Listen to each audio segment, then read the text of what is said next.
Honourable Chairperson and Honourable Minister, I'm going to present my thoughts to you in English today because I would really like us to reach some common ground and let us use the common oppressor's language to communicate.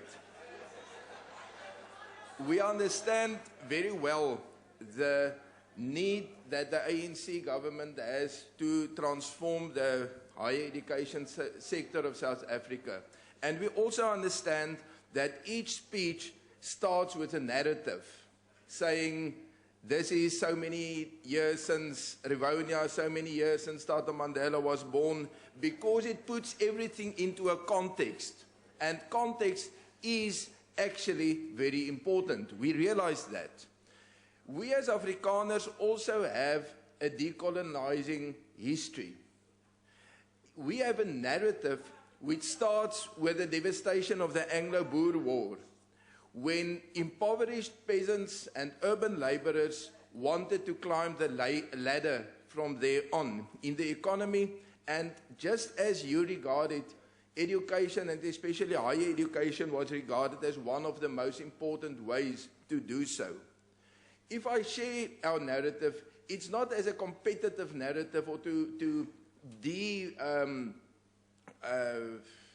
make the narrative that you offer us ongeldig, I'm looking for the word, to delegitimize your narrative. It's an addition to say we have some experience too.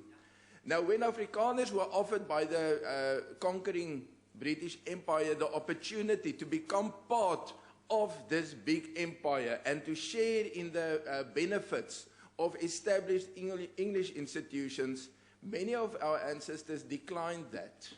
We said that we would rather establish our own institutions, and indeed we made very good use of state money to do so.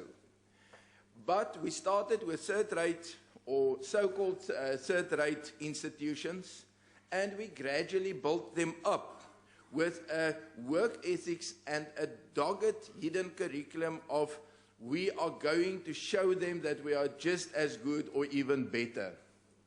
In that whole evolution, it was approached with a spirit of deep gratitude and not one of entitlement.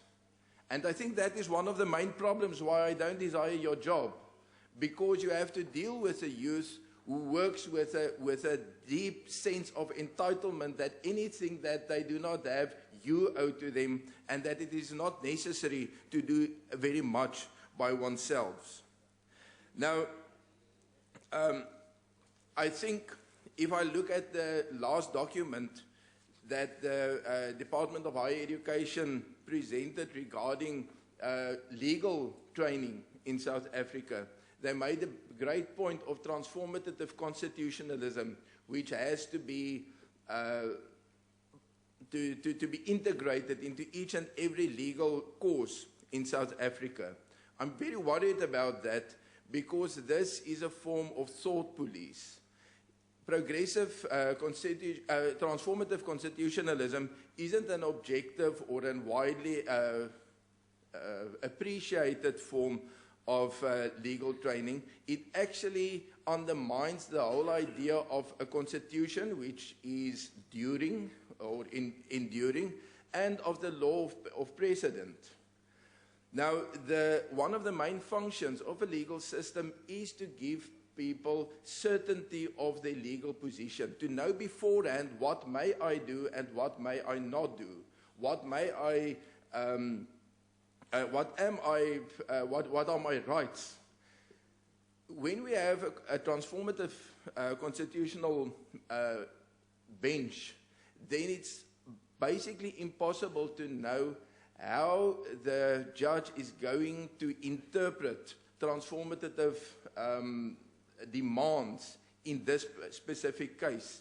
And that is why one of the most surprising judgments was when the University of Free State was allowed to unilaterally do away with Afrikaans education.